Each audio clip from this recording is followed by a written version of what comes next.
It's happening as a result of what the Muslim Brotherhood, which is the organization that is the prime mover behind this Sharia doctrine, calls civilization jihad. By civilization jihad, they mean the effort to accomplish exactly the same things that Al-Qaeda was trying to establish 11 years ago with its violent, brutal attack on this country through more stealthy means. That civilization jihad is aimed, among other targets, at our schools. And you see some of the indications, and you can see the signs behind us, some of the quotes of some of the Muslim brothers operating in this country that make very clear their interest in using our school system, including here in Tampa, to advance this Sharia agenda. We stand with the people of Tampa, the people of Florida, the people across this country, the people who revere freedom in resisting what this civilization jihad is about and the violent counterpart that is waged by Al-Qaeda and others. And, oh, by the way, by the Muslim Brotherhood as well, when they think it's opportune. Here's the point. We're here 11 years after 9/11 to mark not just a day of mourning, but a day of warning. The warning is here: don't let your schools be used as part of the effort to insinuate Sharia into this country, to indoctrinate our children, or otherwise to subvert the greatest, the freest, and the most important country in the world. Thank you. Thank you.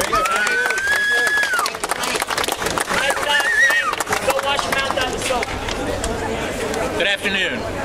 My name is Jim Lafferty. I am with Stop the Islamization of America and the American Freedom Defense Initiative. My colleague Pamela Geller sends her greetings. I also head the Virginia Anti-Sharia Task Force and was successful in fighting the radical Islamic Saudi Academy in Alexandria, Virginia. When I heard that this school board was allowing people from CAIR into the classroom to speak to innocent children, I was horrified. I would rather my kids spend a weekend with a motorcycle gang than spend 5 minutes with the people from CAIR. They are Hamas-related terrorists. They advocate the destruction of our only ally in the Middle East, Israel, and they are just all-around bad guys. And for anyone to try and cloak it as these people are in free speech, and that, you know, it's the same old blame America first crowd of liberals who have now sided with our enemies and are accusing us of having done something wrong that has caused these attacks, the attacks that we gather today to pray about. I just wanted to come here today from Virginia to tell you that we see this going on in our state. CAIR teaches hate. CAIR is affiliated with Hamas. The CAIR headquarters in Washington was built with the same money that the Saudis used to reimburse family of suicide bombers, homicide bombers, and their connection is undeniable. Look at the Holy Land Foundation case and some of the documents related to that. Look at some of the speeches that have been made right here in Florida by Nihad Awad, the founder of CAIR, who said that once he read about Palestine and what was going on, he believed in Hamas too. They say it. It's indisputable. So I came here to be in solidarity with some of the folks here who have helped me in the past, who've come to Virginia and helped me, and I just wanted to be part of any time a group is going to stand up and defend freedom against evil. I want to be there. Thank you. Thank you.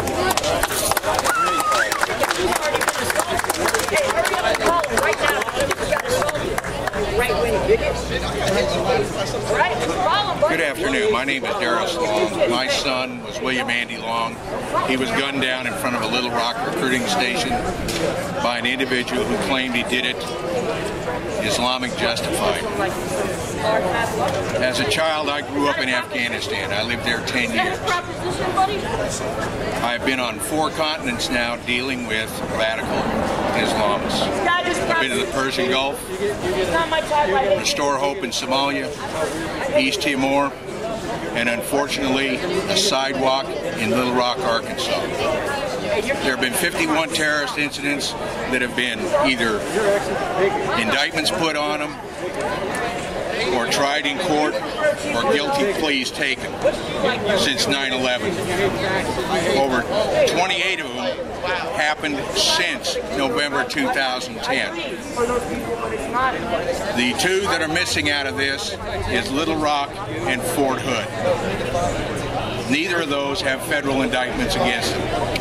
If it is required to put indictments against people who planned, failed, were thwarted, or admitted to a plot, then why hasn't the government pursued terrorist charges on the two successful attacks on this country since 9/11?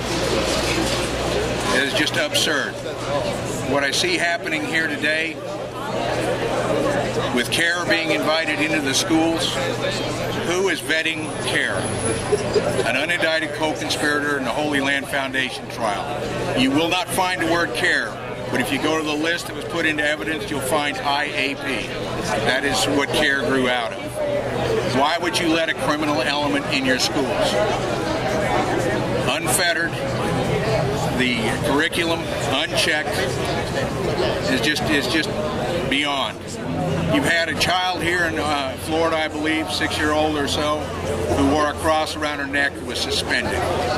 When the parents turned around and sued the school district, the child was allowed to go back to school. You had a coach down here who was fired because he said grace over a meal off campus in an unofficial capacity. But you allow CAIR to be taught in the schools. That is as absurd as what has transpired with my son and the 13 people killed at Fort Hood and the 32 wounded there in the government's inaction. I would ask you to look at what your school board is doing. I would ask you to take a look and ask to see what they're being taught. What is the curriculum? What was the source?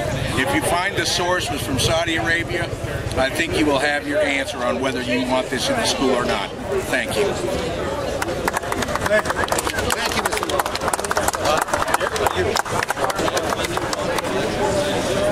My name is Charles Jacobs. I'm from Boston. I'm president of the Americans for Peace and Tolerance.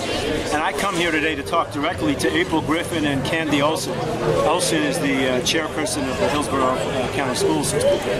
So we know a little bit about Hassan Shibli because we've done research on him when we did a project in Buffalo. And when you know the things that I'm about to say, you're either going to continue to let him in to the school and be horribly embarrassed by this, or you're going to think straight and think clearly and understand that we're not bigots, racists, and Islamophobes. We just care about the kind of people who are going to come into the classroom. You wouldn't let David Duke come into your classroom. Why would you let a man like Hassan Shibli? Hassan Shibli denies that Hezbollah is a terrorist organization. He actually was friends with Bashar Assad on Facebook for a while. Shibli graduated from the University of Buffalo in 2008. And while he was there, he aggressively promoted an anti-Israel propaganda and Islamic extremist ideology.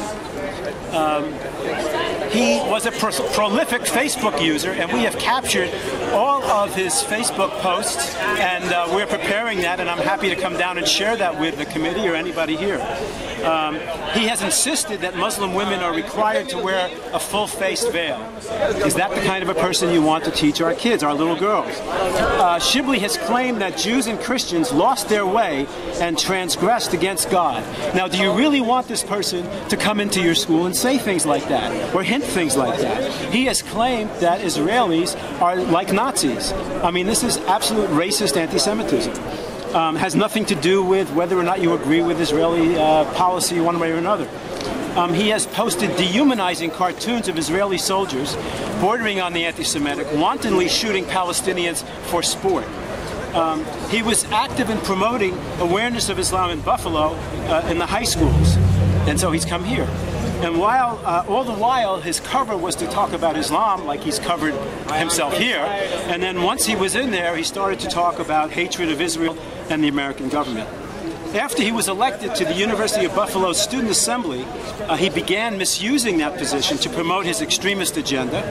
He was the subject of a rare personal rebuke from the editorial board of the university's student newspapers. Now, let me tell you, if college students can be upset about something like this, then you know it's really something. They're the most open-minded, tolerating people in the world. But this is what they wrote about Shibley: posing a serious threat to the integrity of the students through his postings on Facebook, supporting Hugo Chavez, claiming that George W. Bush is the actual devil, and villainizing and demonizing the Israelis. His statements and his associations with groups that some find extremely insulting raise questions as to his ability to adequately represent the students of this university.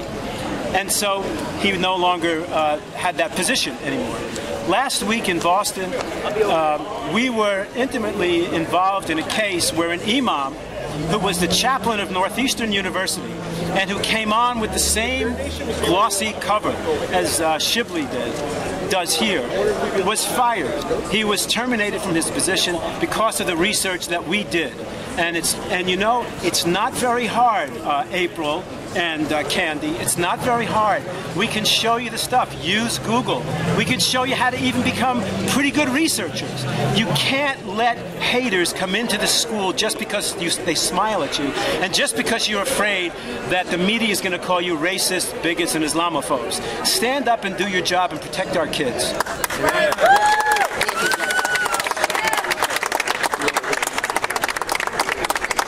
I'm Bill Korak. I'm the publisher of the report card. We're here on 9/11 because we remember what Islamic terrorists did to this country. And the same kind of people, the same kind of thinking that did that to this country is very much alive today in the form of CAIR. CAIR is connected to the Muslim Brotherhood.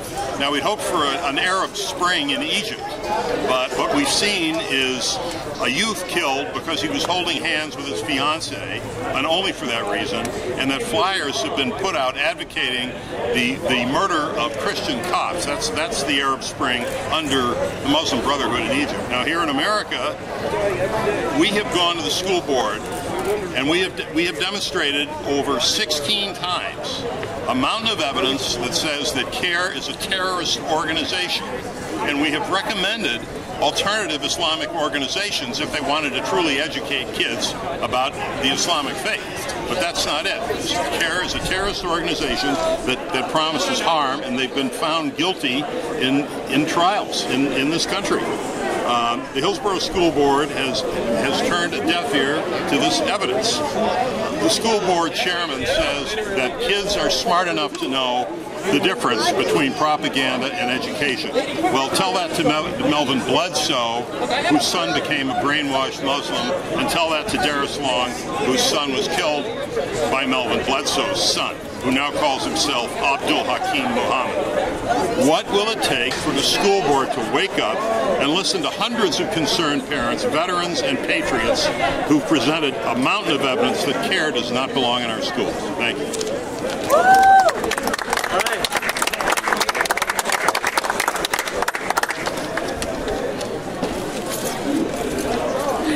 Good afternoon.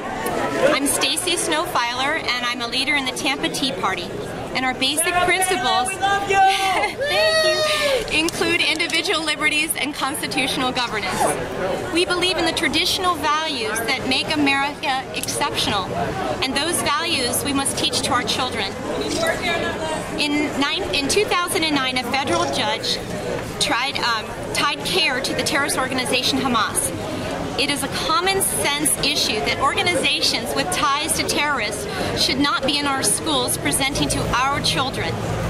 Hillsborough County schools are entrusted by we the parents to look after our children while they're in school, and not to allow organizations that are tied to terrorist groups